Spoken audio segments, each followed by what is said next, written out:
तुझ्या सावलीत जावो जन्म स्वामीराया, जन्म स्वामीराया।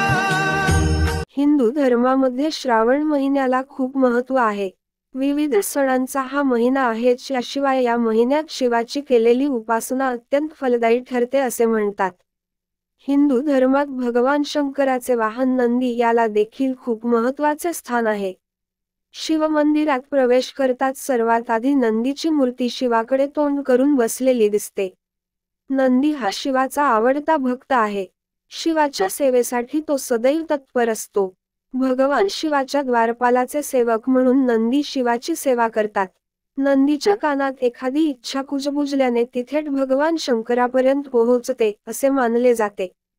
परंतु नंदीच्या कोणत्या कानात म्हणजे डाव्या की उजव्या कानात बोलल्याने व्यक्तीची इच्छा पूर्ण होते?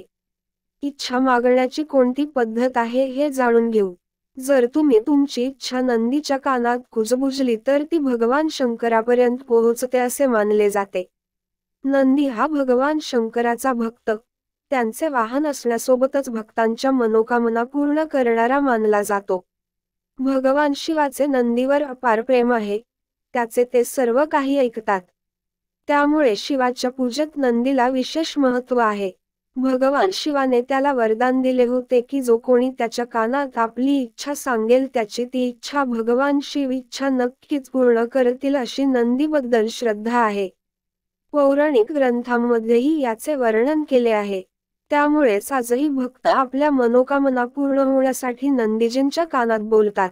परंतु नंदीजींच्या कानात बोलण्याचे काही नियम सांगितले आहेत। नंदीच्या कानात शुभेच्छा सांगण्याचा योग्य मार्ग कोणता आहे ते जाणून घेऊ। सर्वप्रथम भगवान शिव आणि माता पार्वतीची पूजा करा। यानंतर नंदीला पाणी, फुले आणि दूध अर्पण करावे। अगरबत्ती पेटवून नंदीची आरती करावी। नंदीजींच्या कोणत्याही कानात इच्छा बोलता येत असली तरी डाव्या कानात इच्छा बोलणे अधिक महत्त्वाचे मानले जाते। नंदीच्या कानात आपली इच्छा बोलण्यापूर्वी ओम हा शब्द उच्चारावा। असे केल्याने तुमची इच्छा भगवान शंकरापर्यंत लवकर पोहोचते असे मानले जाते। नंदीच्या कानात इच्छा सांगताना जे काही बोलणार आहात ते इतर कुणालाही ऐकता येणार नाही, हे लक्षात ठेवावे। आपली इच्छा अगदी हळू पण स्पष्टपणे सांगा।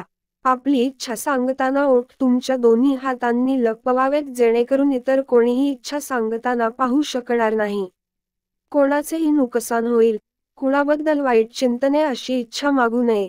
तसेच इच्छा मागताना चुकीचे वागू नये। नंदीच्या कानात कुणाबद्दलही वाईट बोलू नये।